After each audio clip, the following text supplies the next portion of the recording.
नमस्कार मित्रांनो, स्वागत आहे पुन्हा एकदा तुमचं या व्हिडिओमध्ये। आणि आज एक मी महत्त्वाचा विषय बोलणार आहे, तो म्हणजे आर-बी-आय जेव्हा रेट ऑफ इंटरेस्ट कमी करते, कट करते, तेव्हा आपण काय करायला पाहिजे। बघा, रिझर्व्ह बँक ऑफ इंडिया ही दर 2 महिने 3 महिन्यानंतर एक इंटरेस्ट रेट जो आहे सिस्टीममधला सध्या चालू असणारा, तर त्याच्यावर काही रिवाईव्ह घेत असते आणि ते इंटरेस्ट रेट कमी किंवा जास्त करायचं ठरवत असते। तर सगळ्यात महत्त्वाचं आहे की आपल्याला आता मागच्या एक 2-3 आर-बी-आयच्या मीटिंग जेव्हा झालेल्या आहेत, त्यावेळेस आर-बी-आयनी जे रेपो रेट कमी केलेले आहेत किंवा रेट ऑफ इंटरेस्ट कमी केलेला आहे, तो बऱ्याचसा चांगला डिफरन्स आहे। जवळजवळ मागच्या या मीटिंगला एक 50 बेसिस पॉईंट आणि त्याच्या मागच्या मीटिंगला 25 बेसिस पॉईंट, म्हणजे 75 पैसे म्हणून आपण त्याला आपल्या भाषेत ₹1 मधले जवळजवळ 75 पैसे जे इंटरेस्ट रेट कमी केलेला आहे। म्हणजे पूर्वी जो 6.5 होता तो आता मे बी 75 पैशांनी कमी झालेला आहे किंवा 75 बेसिस पॉईंटनी तो कमी झालेला आहे। तर यावेळेस आपण ॲज अन लोन होल्डर किंवा आपल्याकडे काही लोन असतं, EMI असतात आणि पर्टिक्युलरली ज्यांचे होम लोन आहेत, तर त्यांनी काय करायला पाहिजे ज्यावेळेस रेपो रेट कमी होतो। तर सगळ्यात महत्त्वाची गोष्ट आहे की ज्यांचे एक्झिस्टिंग होम लोन आहेत किंवा जे नवीन होम लोन आहेत त्यांना तर home loan may be bank या कंडिशनवर लवकर त्यांना कमी इंटरेस्ट रेटमध्ये तर देणारच आहे, परंतु ज्यांचे होम लोन जुने आहेत, ज्या लोकांनी 2 वर्षे 3 वर्षे 4 वर्षापासून ज्यांचे लोन कंटिन्यू चालू आहेत, त्यांचे इंटरेस्ट रेट हायर इंटरेस्ट रेटला त्यांनी लोन घेतलेला असेल आणि आत्ता आर-बी-आयने इंटरेस्ट रेट कमी केलेले आहेत, तर त्यांनी काय करायला पाहिजे।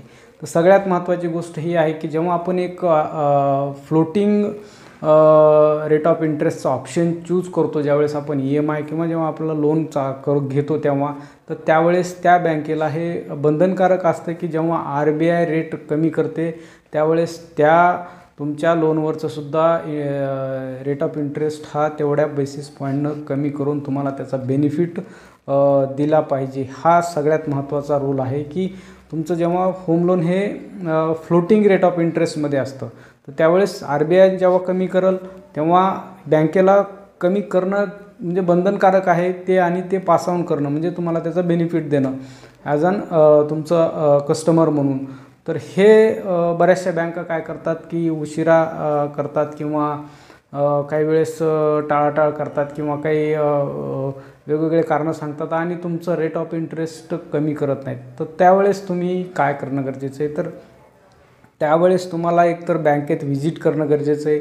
आपल्या रेट ऑफ इंटरेस्ट कमी केल्यापासून 2-3 महिने जर तुमचा EMIमध्ये फरक नसेल किंवा तुम्हाला त्या बँकेनं रेट ऑफ इंटरेस्ट कमी केला हे म्हणजे कमी केलेला नसेल, तर त्यावेळेस तुम्ही काय करणार की त्या बँकेत जा, कुठलीही शाखा असेल किंवा बऱ्याचशा बँकेचं जे होम लोन डिपार्टमेंट असतं त्या ठिकाणी जा, त्यांना ते जागं करून द्या। त्यांना ते झोपलेलं असू शकतात, त्यांना जागं करा की माझं इंटरेस्ट रेट एवढा 8% आहे, एक्झिस्टिंग मार्केटमध्ये इंटरेस्ट रेट 7% आहे, मग हा डिफरन्स का, किंवा त्यांना हे सांगून द्या की आर-बी-आयने रेट ऑफ इंटरेस्ट कमी केले, तुम्ही माझ्या लोनवरचं इंटरेस्ट रेट कमी केला आहे का।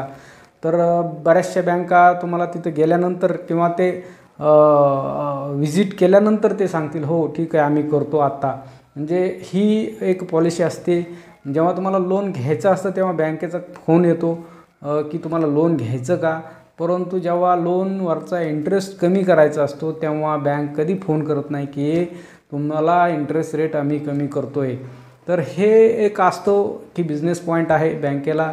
तर त्यावेळेस तुम्ही नक्कीच बँकेत जा, त्या बँकेला विचारा की माझा इंटरेस्ट रेट कमी केला आहे का, नसेल केला तर त्यांना ॲप्लिकेशन द्या, त्यांना सांगा की माझा इंटरेस्ट रेट कमी ॲज पर आर-बी-आय रूल माझं फ्लोटिंगमध्ये आहे, फ्लोटिंग ऑप्शन आहे आणि हे ऑप्शन असं आहे की माझं इंटरेस्ट रेट कमी झाला तर मला ते मिळायला पाहिजे।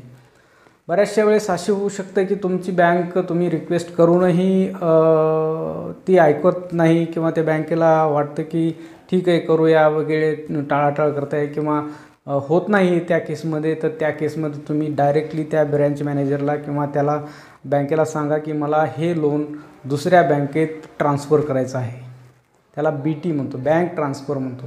तर त्यावेळेस बँक खडबडून जागी होती की आपला हा कस्टमर दुसऱ्या बँकेत जाईल, मग आपण एवढ्या दिवसाचा हा बकरा आपल्याला खायला मिळतो आहे तर तो आपल्याला मिळणार नाही.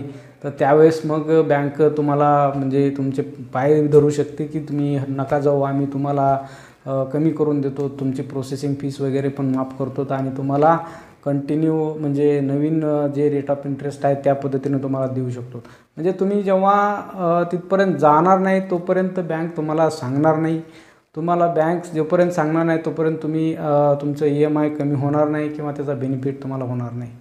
तर ही गोष्ट एक महत्त्वाची आहे की जेव्हाही इंटरेस्ट रेट कमी होतात तेव्हा आपण as an home loan buyer किंवा आपण जे होम लोन एक्झिस्टिंग आहे त्याच्यावर आपल्याला ही ॲक्शन घेणं हे गरजेचं आहे.